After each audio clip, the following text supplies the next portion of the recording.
What's up, you guys? Sean Ross Sapp. It is January 6th, 2022. This is Fightful Wrestling brought to you by manscaped.com/Fightful. This is definitely not the type of show that Manscaped had in mind when they sponsored us, obviously. But nevertheless, they are our sponsor. They're how we were able to bring you this show for free. So check it out, manscaped.com/Fightful. Samoa Joe has been released by WWE again. I'll kind of let people gather in here as this is an abrupt, live, unscheduled podcast. We're going to be talking about this, what I found out. There's a lot going on. Man, this is a bummer. Again, Samoa Joe released by WWE. They are among the round of cuts. Now, I think it's interesting to note yesterday when I heard this news I heard this news and I was stressed. WWE is not cutting active talent. Well, they've cut a lot of people, Timothy Thatcher, Hideki Suzuki, Danny Burch, now Samoa Joe, who have not been active. And a lot of people saying they saw it coming because of Regal's departure. Yeah, that man, there's an awful lot of stuff going on right now. And yeah, man, I know I'm a little scatterbrained here, but Samoa Joe has been released. Eloquent says, was he actually injured or not? Now, as a reminder, guys, you can always send super chats, humper chats, all that stuff. I'm not going to necessarily encourage it or anything like that, but if you send them, they will be read on the air. We will address your questions, concerns. This very much has seemed like a let's get everything that Triple H NXT stood for and just move that on, do that somewhere else, not here. It's not going to be that anymore. It probably not even do it anywhere else. It's just that the NXT will not exist as it has, between the kicking the gold X down and getting rid of Samoa Joe. Between Regal. Sorry, I'm really befuddled right now. I'm really befuddled. Like, I knew this was coming. If you've listened to our shows from the time the first Triple H call was missed ahead of SummerSlam, I was like, that's unusual. And then unfortunately, Triple H sidelined due to things completely unrelated. But then the NXT 2.0 thing happened, and it's like, okay, well, this is different. But then, and really, I think the wheels have been in motion since the pandemic started, in my opinion. When it became clear that they weren't going to outdo AEW's numbers, I think that it was the cards were on the table, so to speak. I was hearing last year, well, USA might move NXT to Tuesdays because why would they want to compete on Wednesdays? Those numbers didn't get up.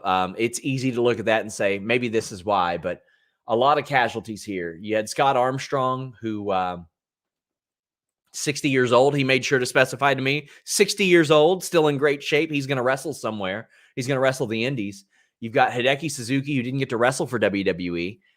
You've got Danny Burch, who is going to get an indie run. You've got Timothy Thatcher, who's not going to hurt for bookings anywhere, but all of these people have been helping out behind the scenes, and Samoa Joe was one of those. So Samoa Joe got released by WWE. Not only did he get released, he was declared medically ineligible by WWE, made an announcer, then released, then brought back as a scout, then put in the ring, had one match, won the title over NXT's next new big guy, who, by the way, has since been called up to Raw, buried, and released himself.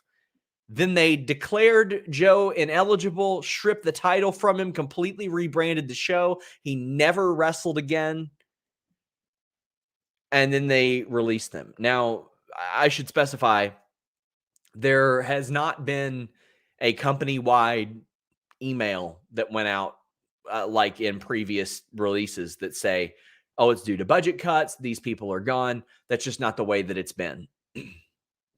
just kind of quiet. Now, I'll reveal more of that process on FightfulSelect.com.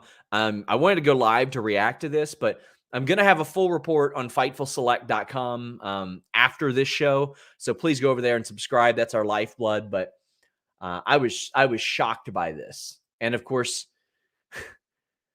like it's the second time in a year. It's not only the second time in a year, like the second time in 8 months or so. Low Pro for Show says he got screwed over. Man. 69 names Deegan says, dude, again, this is borderline disrespectful. He's such a phenomenal talent. Sad to see him go again. Also heartbroken for Regal. I'm bummed out for Regal too because of all the work that they put in. But I don't think he's going to be hurting for work, if you know what I'm saying. Like, he's not going to struggle to find a job, is William Regal. So obviously a lot of people thought, well, okay, maybe Samoa Joe can be the one that helps these guys learn and is that player coach. And at this stage of his career, that's not a bad role to have, especially if you get to stay in one central location, apply your trade. Samoa Joe is about to be 43 years old. So, I mean, obviously his best days are probably behind him, but he's still got some very good days in front of him. And he is another guy that just has barely wrestled in the last couple of years. I'm going to pull up his cage match and take a look just to be sure. But yeah, you look at him, he didn't wrestle at all from March 2020 up until this past August. And since then, the last 2 years, effectively, he's wrestled a month. That's it. He was sidelined in September of 2019. He came back for a month in 2020. And he wrestled that one match this year. So we're looking at 2 years and 3 months, and he's wrestled about a month of that. And, I don't know the specific situation. Dwayne says he expects Triple H to get the axe now. I don't want to speculate on that. That's another thing I want to kind of mention. Don't dance on anybody's grave. Don't speculate about anybody losing their job. That's not what we do here. KW says fired, rehired, wrestled one match where he won the NXT title, vacated the title, disappeared, then got fired a few months later in 8 months. It was a very uneventful, eventful time for him. All these things happened, but also somehow nothing happened. But then somehow, well, something did happen because he won the title and it got stripped. The hell are we doing here, man? Mark Losper says, manifesting this into the universe, Samoa Joe and Rampage April 8th. It needs to happen. I don't know about the element of a non-compete tied to this. I'm gonna ask, but this is a very interesting, unique process that I did not expect, and I think it says a lot that when I asked about these, I was told no talent cuts, not on the talent side. So I don't think there were ever really any plans for them to do anything with Joe again at this stage. Guys, a reminder, the show brought to you by manscaped.com/fightful. Again, not the type of plug you want to make, but contractually obligated, manscaped.com/fightful. Samoa Joe is gone from WWE again. He had been solidly placed in a scouting role at this point. He'd helped out with the last tryouts. There are some upcoming tryouts as well. And I don't know who they're trying out for. I don't know who the head scout is going to be in that situation. Is it Johnny Ace? Because if so, yikes. I mean, he was a bit long in the tooth in that role, so to speak, a long time ago. Perry says 30-day non-compete, I hope. I hope the guy's got a no-day non-compete if that's what he wants. But I mean, Samoa Joe has been a part of this roster so many different times now. Oh, I just don't. To me, I don't know how you don't find something for a Samoa Joe to do in the ring, on camera, on the microphone, on commentary, doing promos for somebody, managing somebody. There's so many different things that Samoa Joe could have done. And now he's not doing it. So I've got a lot of you guys asking about the other cuts, and I'm going to go through them one by one as well. Today it was revealed that, unfortunately, Gabe Sapolsky also gone. We had reported back in the summer that there was another Evolve show that was filmed that never made air. It was supposed to have like an underground fight feel, and that was a concept that had been around for quite a long time, but finally made film, but it didn't quite satisfy, so to speak. So there are a lot of people that didn't quite get their break from that situation. But Gabe Sapolsky has had a lot of great ideas throughout the past. You have Danny Burch, who had been working as a coach. He was Oni Lorcan's partner. They'll be able to run that back again if they want. He's going to get a lot of independent bookings. He's a very well-connected guy. And so many of these people that have left have been helped out by Danny Burch. Hideki Suzuki moved halfway around the world. I guess all the way around the world, technically, about as far away as you can get, to join Diamond Mine. Diamond Mine was originally supposed to be Hideki Suzuki, Arturo Hues, Marina Shafir, Malcolm Bivens, Tyler Rust, Roderick Strong. Only Malcolm Bivens and Roderick Strong stand right now. Roderick Strong signed a new deal last year under the impression he was getting the stable, under the impression that the cruiserweight title was going to be moved to like a semi-main thing with him anchoring it as a former top talent, as a former consistent main eventer, rather, of NXT with Undisputed Era. And all these people are gone. And then a couple of the people that they've brought on since then are gone. Like, unreal. Timothy Thatcher. I thought Timothy Thatcher would have fit in really well with NXT 2.0 because he didn't fit in with 2.0. If you know what I mean? Like, he could have been the gritty guy that did things categorically different than everybody else. And I think that there was a real good place for that in NXT 2.0. But I'm being told by WWE they can't can't give me the details of their contracts. I would imagine they're different, respectively, each one. I would imagine there's a lot of different ones. Oh, man.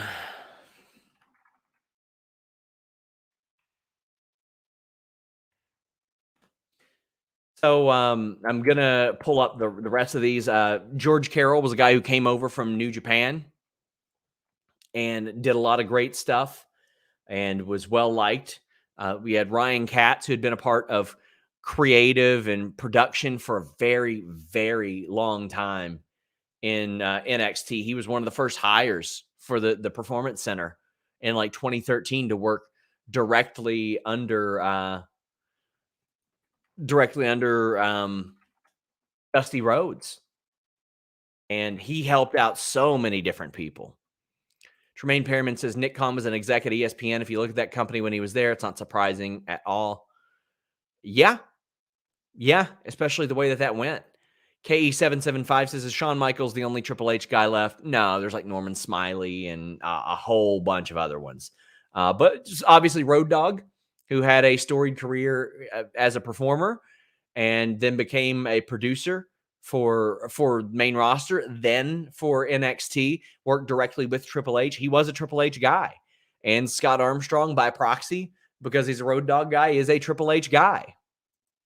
So it's kind of a bummer that we're seeing all of this dismantled that we saw out of Triple H. And I've got a lot more on Fightful Select already about this, about how this looks to people who have been released prior and how it looks to people in NXT.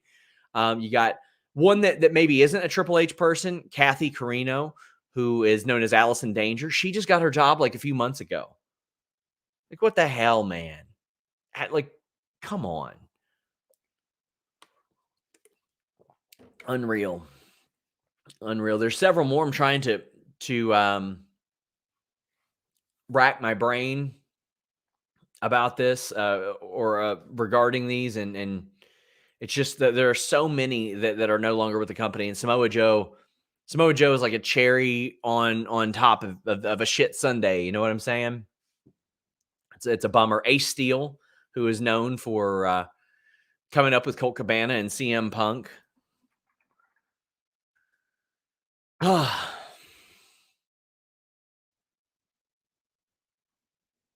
Unreal. Ranjan Singh, who is how most of you know Dave Kapoor. Dave Kapoor was a beloved guy for 15 years.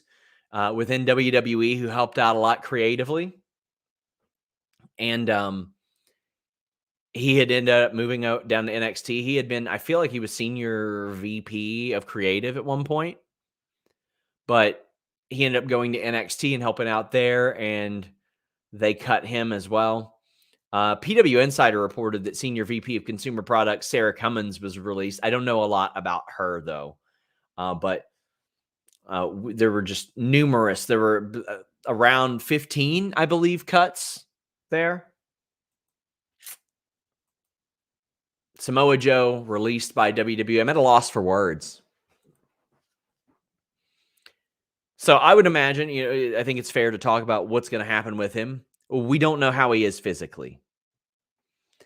And I think the first thing that everybody's going to jump at is AEW. Of course, why wouldn't AEW want to try to bring him in and do something with him? And they should, to some degree. I'm bummed out that he didn't get to do like the last ROH show or anything like that. Ian says, do you think there's a civil war between Vince and Triple H due to NXT not winning the war with AEW? Well, I mean, I don't think that there's much of a civil war. Triple H does not have the kind of pull in the company that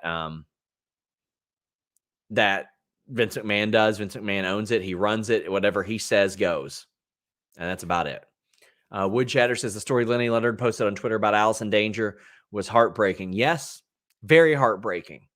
Seemed a bit ruthless to me how they handled that. But Jason says, of course, this happens the day the Saudi news drops. That's not, doesn't really have anything to do with anything. They had the Saudi Arabia date locked in months and months and months ago. It's just a matter of it being public. And to be fair, I've known that date since like October. It's just I didn't hear if it was in the internal talent relations calendar app until now. So it's not like a concentrated thing or anything like that. It's just a circumstance.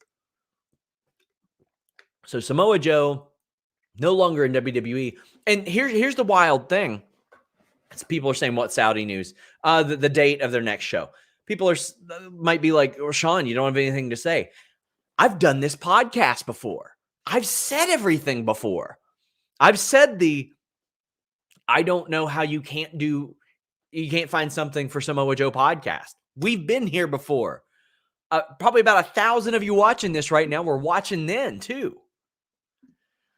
Shot Kid 29 said, sorry if it's been asked, but is it all now a guarantee that Hunter's out the door? Because that's the feeling I'm getting. I wouldn't say that. I mean, he hasn't been around at NXT since his cardiac event, which I know had a lot of people concerned and worried, and a lot of people that worked under him still haven't spoken to him yet since then. So I hope he's doing fine. I mean, I'm sure this ain't easy on him mentally.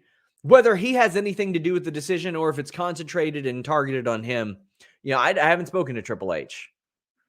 Big shocker. He's not one of my sources, but it's like he can't feel good about this either way. Because even if he was participating in the cuts, he would have to feel terrible about it. I mean, he built NXT into something popular. Now, I know there are a lot of people out there who will try to say NXT was a money pit. It was this. It's a loss leader. And that's not a shot at my friend Bix. Not a shot at him. Like him, respect him.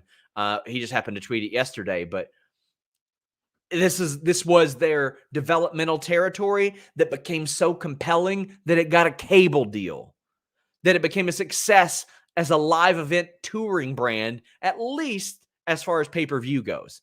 Because, I mean, Bayley, Charlotte, Alexa Bliss, Sasha Banks, Becky Lynch, like these people, they refined their characters and helped find themselves at the Performance Center. Bianca Belair, it helped anchor their women's division as a new attraction that should have been around long before. The Performance Center helped develop a guy like Braun Strowman that should have been really, really good for them.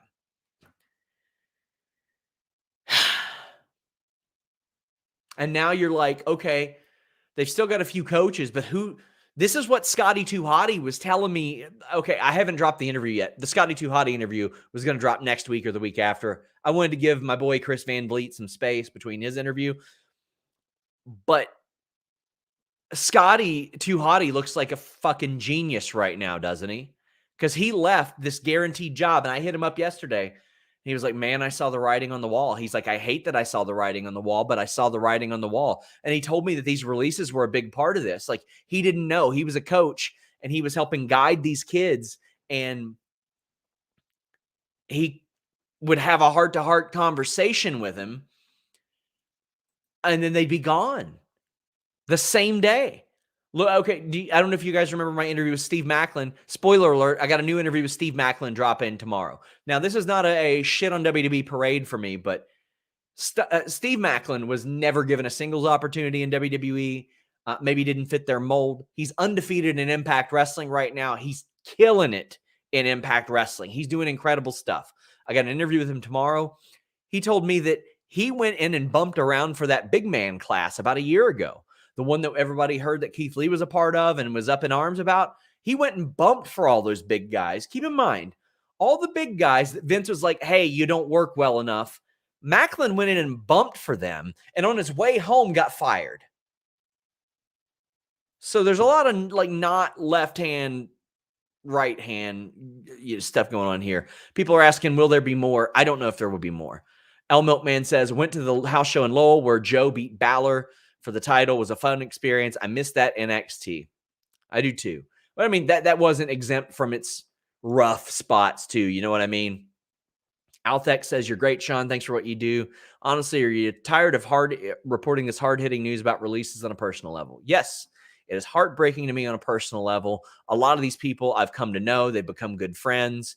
I respect them. I respect almost everybody that I cover. And it sucks. It's the worst part of the job by far. Yeah. Sheila says NXT was the last live show I watched right before the pandemic. Sad to see how all this got dismantled in a few months. It's very sad. And I'm kind of surprised they were able to dismantle it so quick, like over the course of 3 or 4 months. Just heartbreaking. Throwback says it's a conflicting feeling. I'm excited Joe gets to move forward and do other things. I'm excited for what's next for him. Sad to see the misuse of him in WWE. As the saying goes, one door opens or one door closes, another opens. Well, buddy, he is going to have a whole lot of doors opening. He is going to get, if he wants to work New Japan Strong, he'll get to work New Japan Strong. If he wants to work for Impact, he will work there. I would imagine AEW would love to book Samoa Joe. So a lot of doors are opening now. The ROH reboot, I would imagine if he wants to be a part of that, they'll immediately book him and Gresham or something like that. It's just physically, we don't know if he can wrestle or what he can do. Because maybe there was a legitimate reason that we have not yet learned about for him being sidelined. So you can't necessarily assume that. And if so, WWE generally doesn't cut people that are sidelined with something like that. At the same time, they didn't seem to have any plans for him in the ring because for reasons I'll get into later. I'll have a full report on this on FightfulSelect.com. Please subscribe. That is the most direct way to support our site and keep us going. It is the most affordable, exclusive wrestling service in the world. We have exclusive wrestling news every single day. We have, I think, 8 weekly podcasts at this point. So we've got, over 30 shows a month and then news every single day. Alicia says the reason Joe's release was separate from the others. It just a matter of finding out. I'll go into more detail on that on the Fightful Select report. But Garmin Rose says, WTF is wrong with the company. Joe's one of the nicest violent guys out there. Met him at a TNA taping in London. He was being called to Gorilla, but still took time for a quick chat and pick with me. Valuable asset in any company. He's the type of guy you always want on your team. Always want on your team. He is So valuable from a scouting aspect. He could be a manager. He could be an announcer. He could be a wrestler. Shauna Walensky says Killer Cross told Renee Paquette that he had a gut feeling for about 4 months before he was cut. So Scotty wasn't the only one. Yeah. Yes, he did. That much I can tell you from speaking with him myself. Tristan Jones says, of course, Triple H has got to be upset about this. This makes no sense at all. It makes sense to somebody. It doesn't make sense to me. Alicia says, imagine Joe versus Punk versus Danielson in 2022. Wow. I mean, yeah, there's a lot of like rebirths. King David says, is there a chance he also asked for his release? Come on, man. We're going to go into that like yesterday. Like, okay, he just walked in and said yesterday, but they wouldn't disclose it to me unless I asked. Come on, man. Come on, man. Not trying to shit on you. Sorry, buddy. It's a bummer. It sucks. I mean, I don't know what Alex Palowski's doing tonight, but I get the feeling he'll probably do a sour graps at some point this weekend. Like, my God, he's going to be talking about this. That's something else you can find on FightfulSelect.com. I am, in a few minutes, I'm going to hop off of here. I'm going to start typing up that report. I've already got an inbox full of people.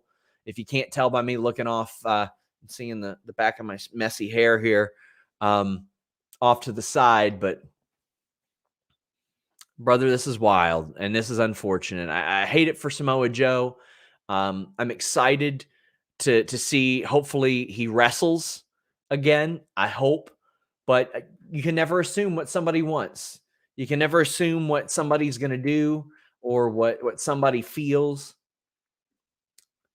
And he hasn't tweeted at all lately, as I'm looking. Like, it's been all retweets for quite some time, but he has been active on Twitter in some capacity.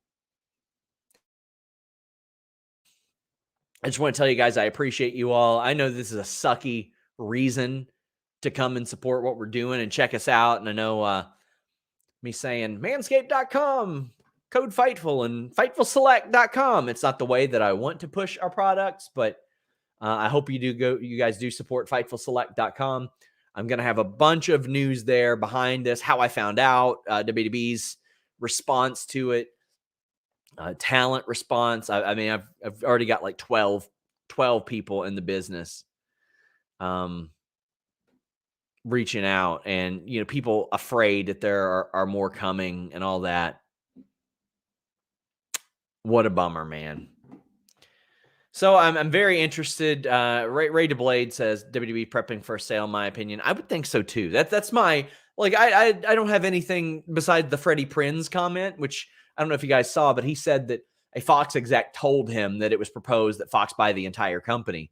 Jimmy Van, who owns our company and owns, you know, some other companies, does very well as a businessman. He thinks their sale point would be like $5 billion, and it looks like this is a paring down for that.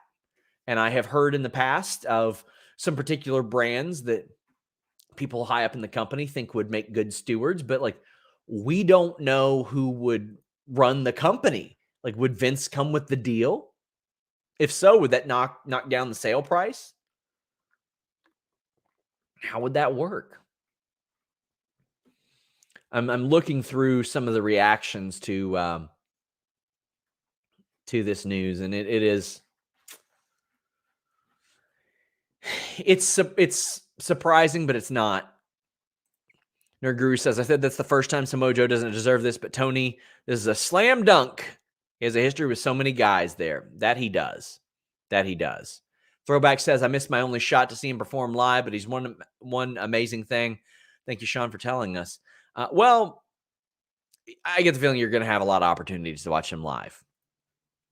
Tony says, looking forward to whatever Joe next. This man is money, or does next. This man is money and will be an asset wherever he goes. Well, I'm hoping that we get to see him and Punk again. I'm hoping we get to see him and Danielson again. But guys, please leave a thumbs up on this video. You might as well head over, subscribe to FightfulSelect.com. I'm going to start tapping on my keyboard right now and talking to people and compiling something. This will be a constantly updated story that I have. So subscribe to FightfulSelect.com. Again, don't tap dance on anybody's grave. These are people losing their jobs, their livelihoods, stuff like that. We're just reporting the news here.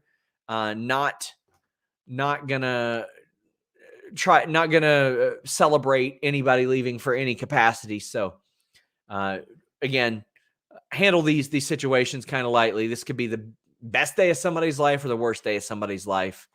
Probable Cause says, sell a couple of those figures you got, Sean, that could cover the price point easy. Thanks for covering.